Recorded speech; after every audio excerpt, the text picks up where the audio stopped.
They say the hardest part of the night shift is staying awake. They are wrong. The hardest part is the silence.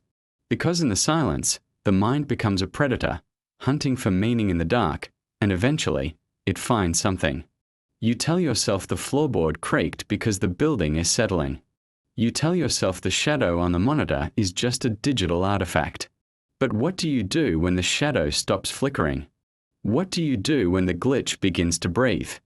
You are about to witness the Nightshift Archives, a collection of data points that suggest our reality is far more fragile than the screens we use to monitor it.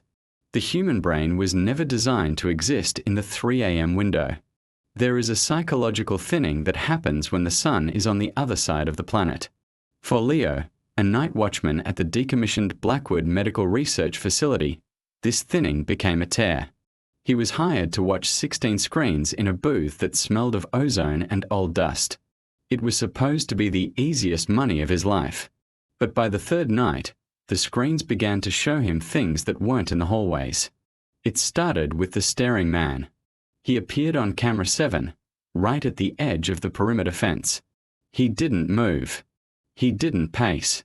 He simply stood there, his eyes fixed directly on the lens. He wasn't watching the building.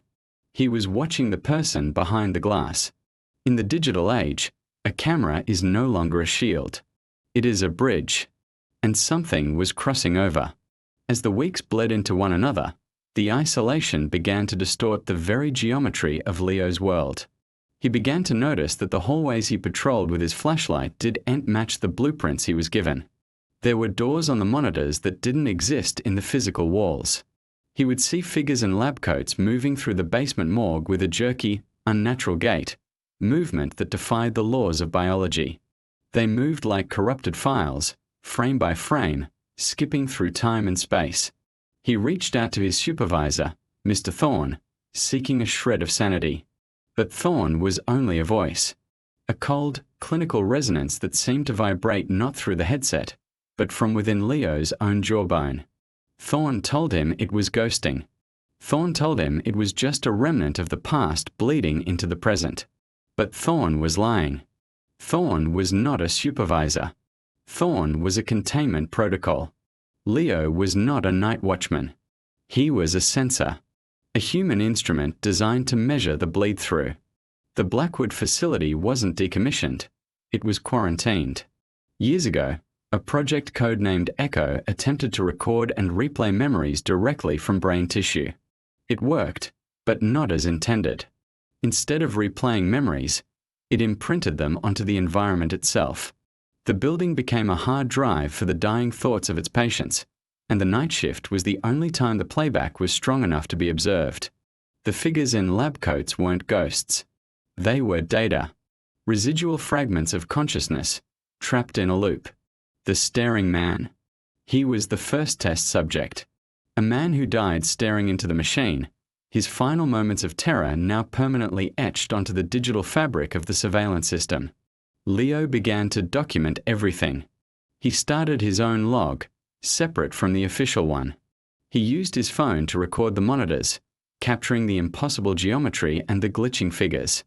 He became obsessed with camera 13, the one that pointed down the long, dark corridor of Ward C, the epicenter of the Echo experiment. Nothing ever happened on camera 13. It was a dead channel, a silent, empty hallway. That's what Thorne told him. But Leo knew better. He knew that the absence of data was, in itself, a form of data. The silence on that channel was louder than any scream. He started to feel a pull toward that hallway, a gravitational tug that seeped through the screen and into his bones. The monitor wasn't just showing him a place, it was inviting him. One night, the power to the facility cut out. All 16 screens went black. The emergency lights flickered on, bathing the security booth in a sickly red glow. His headset hissed with static, then Thorne's voice came through, colder and flatter than ever. Stay in the booth, Leo. Do not leave the booth.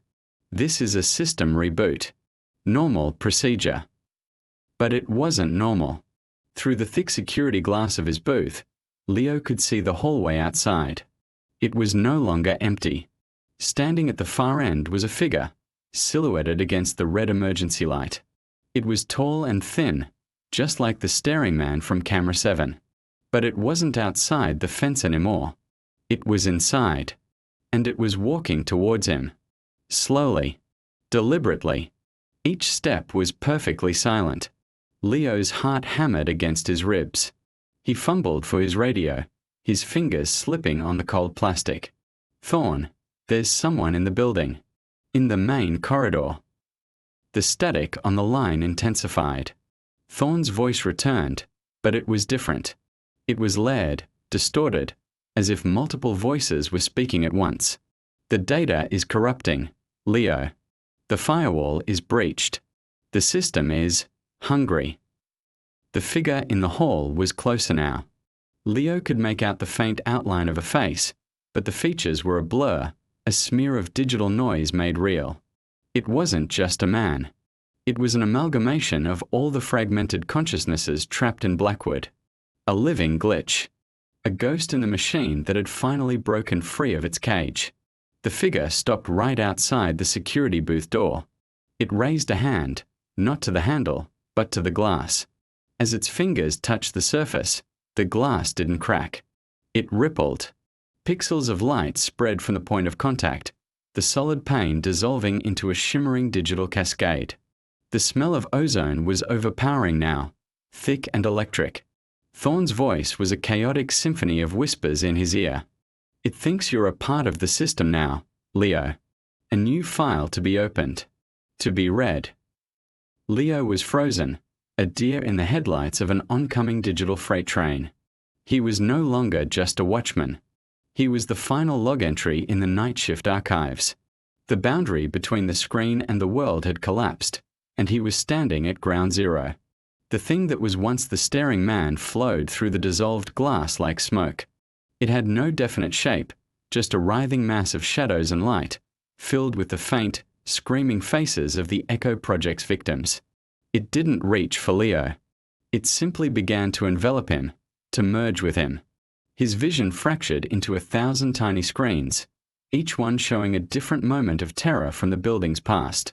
He felt his thoughts unraveling, his memories being overwritten by the dying echoes of strangers. He wasn't Leo anymore. He was becoming a part of the building, a part of the corrupted data.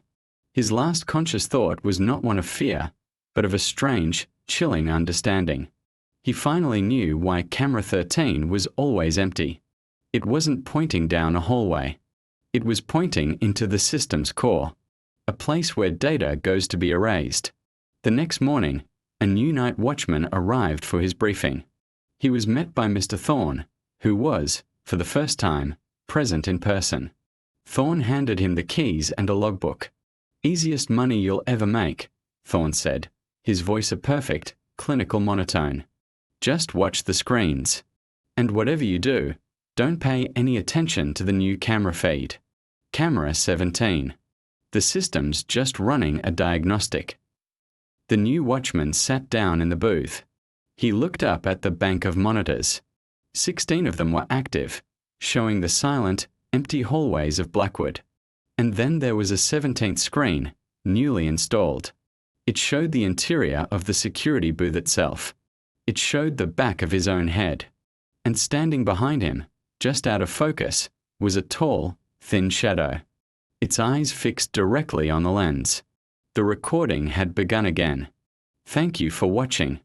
If this story left you checking your own security cameras, be sure to subscribe and hit that notification bell for more tales from the edge of reality. Have you ever worked the night shift? That strange, quiet time when the world feels different, like you've stepped into another reality. For most of us, it's just a job.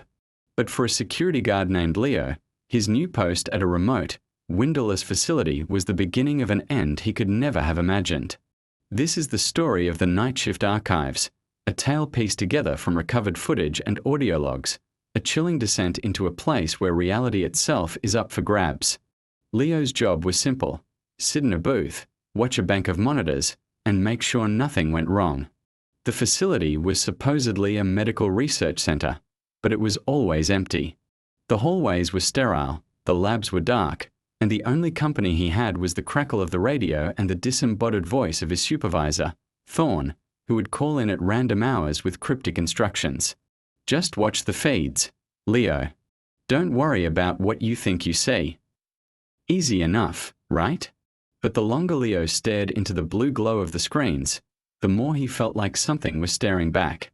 The shadows in the empty corridors seemed to shift and lengthen when he blinked. He started hearing whispers on the static between channels, faint and distorted, like voices trapped in the wires. He brushed it off as fatigue, the classic night shift paranoia. He was wrong. The turning point came during his third week. While cleaning out a dusty supply closet, Leo stumbled upon a worn leather-bound logbook.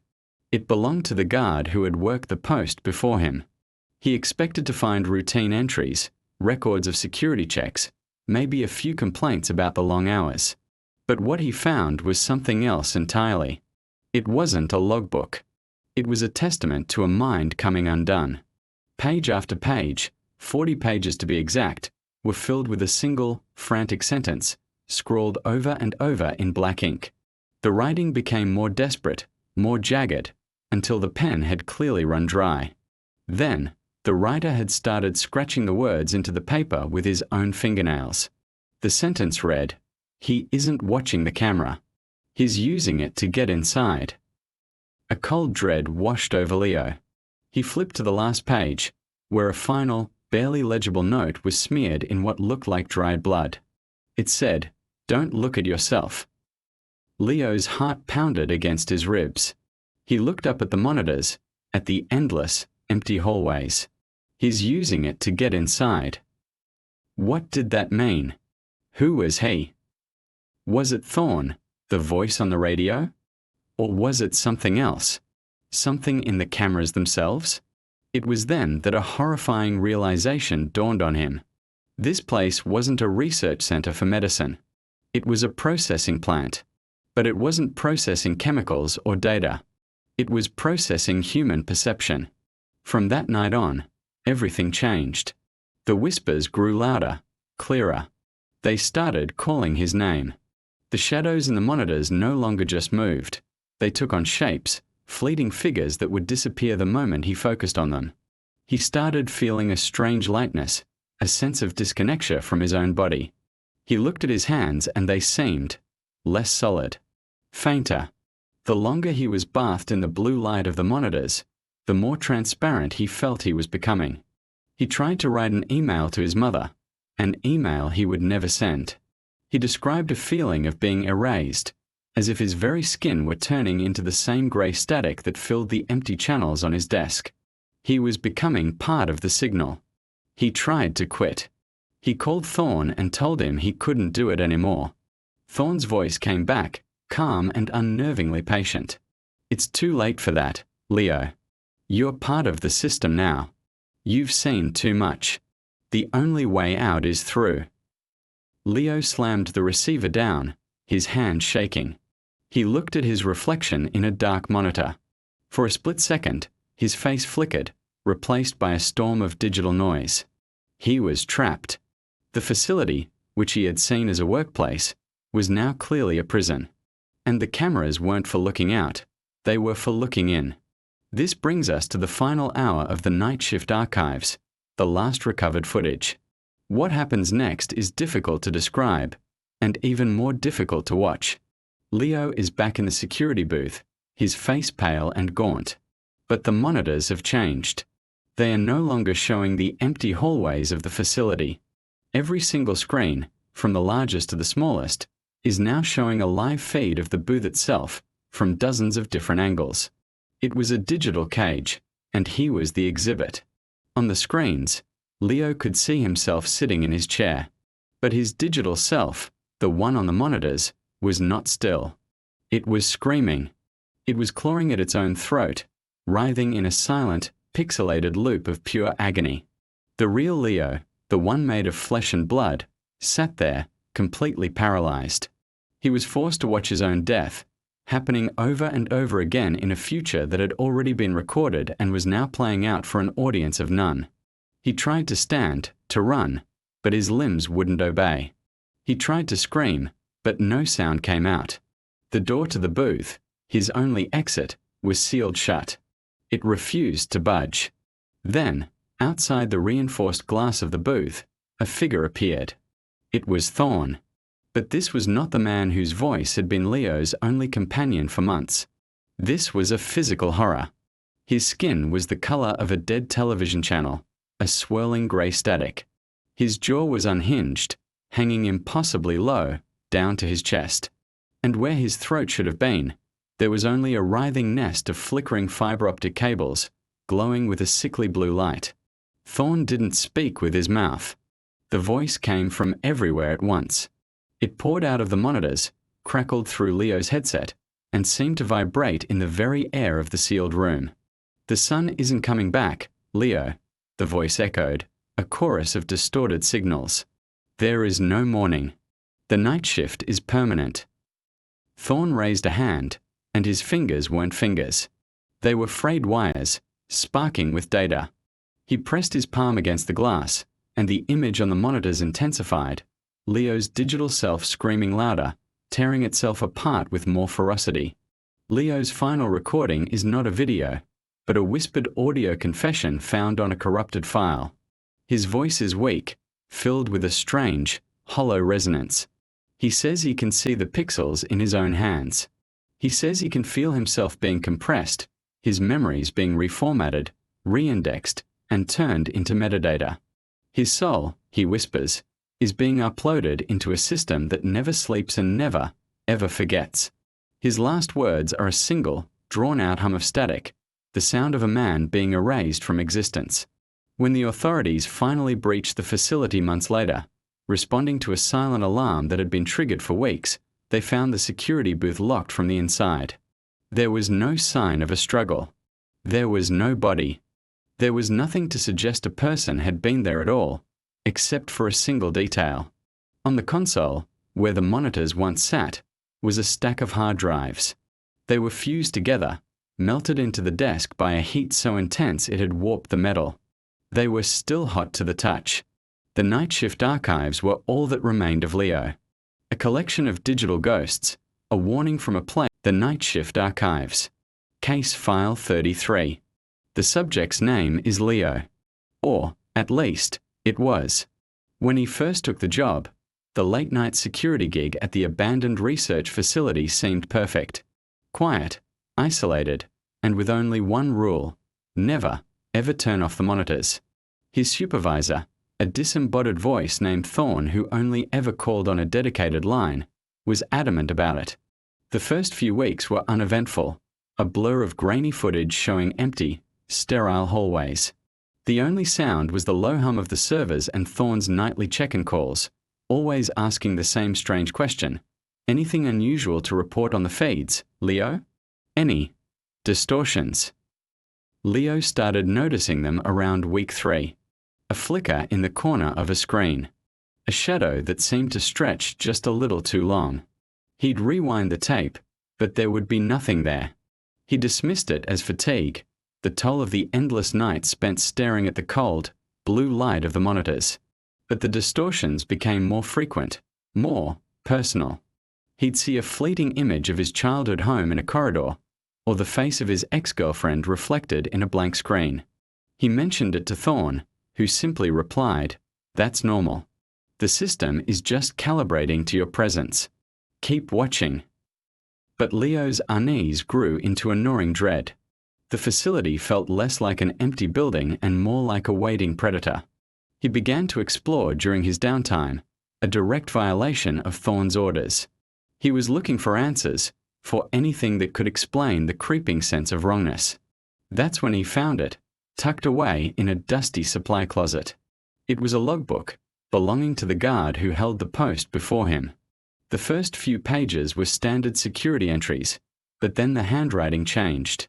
It became frantic, a desperate scrawl that dug into the paper. 40 pages, filled with a single, horrifying sentence, repeated until the pen ran dry and the writer had started scratching it into the paper with his fingernails, he watching the camera. He's using it to get inside. A cold terror seized Leo. He finally understood. This wasn't a medical research center. It was a processing plant.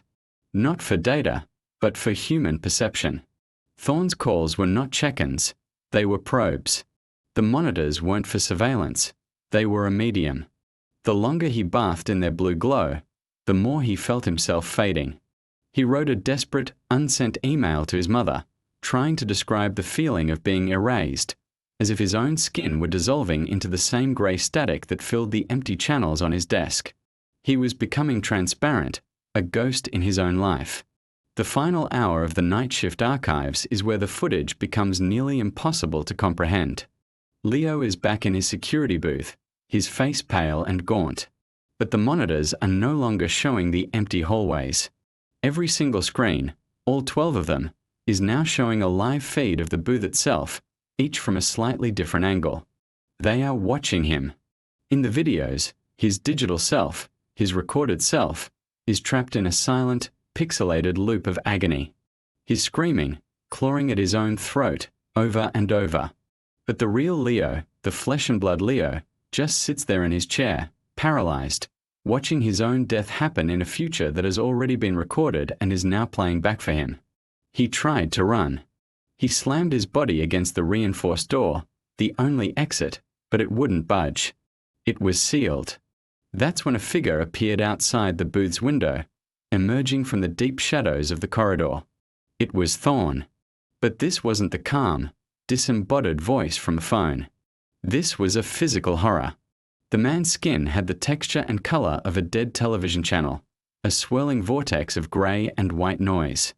His jaw was unhinged, hanging grotesquely down to his chest, and inside his throat, where a voice box should have been, there was only a writhing mass of flickering, sparking fiber optic cables. Thorne didn't speak with his mouth. The voice came from everywhere at once, from the monitors, through Leo's headset, from the very air in the sealed room.